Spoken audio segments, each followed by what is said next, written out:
Hello everybody, my name is Nikolai and welcome to the course ASP .NET Core MVC, the complete course. Now what we're going to see is actually we will go through this new technology, ASP .NET Core. We're going to start with some basics, we're going to see some examples from real-world apps, and after that we'll continue with some more advanced stuff about the platform. So, ASP.NET. Initially, it was released in January 2002 with version 1.0 and its successor is ASP.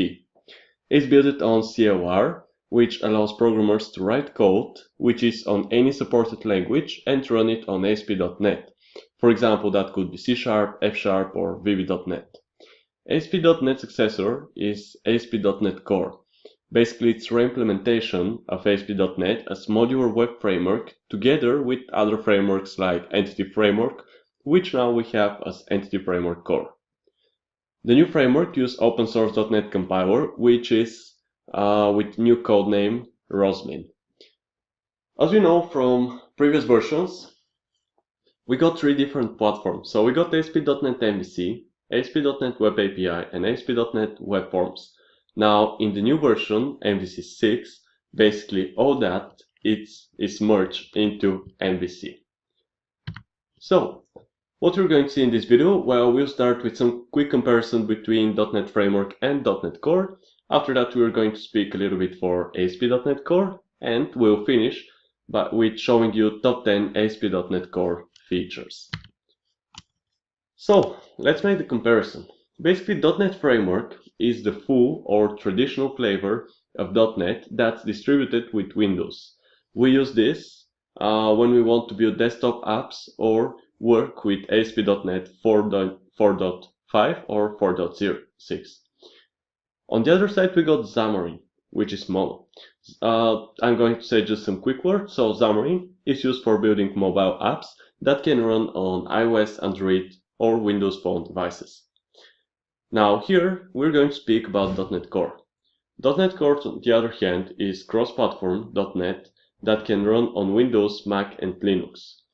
Basically, we use this when we want to build applications that can run on any platform, including Docker. So, the next thing is ASP.NET Core.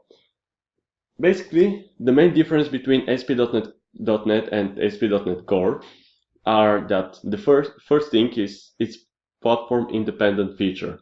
So ASP.NET Core provides hosting for multiple platforms, Windows, Linux, Mac OS, basically all type. As well, ASP.NET Core introduced new lighter version of CLR and assemblies with no dependent frameworks. Frameworks are a complete rewrite, removal of dependencies, and open source for cloud hosting. As well, project default project structure is renewed with TypeScript configurations, and we got improved new security features and completely decoupling dependent framework. So basically, important thing to remember is that MVC, Web API, and Web Pages are now united into a single framework, which is ASP.NET Core MVC.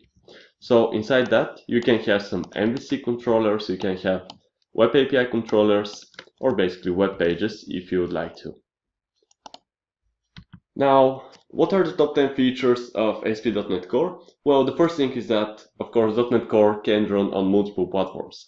I'm going to repeat this several times in our course, so it's very important to remember it, and that was basically some restriction from Windows, from Microsoft, which now it's removed, so you can run it anywhere. The other thing is project.json, which is basically playing the role as NuGet package manager, but we got all the packages listed in a single JSON format. We got app settings.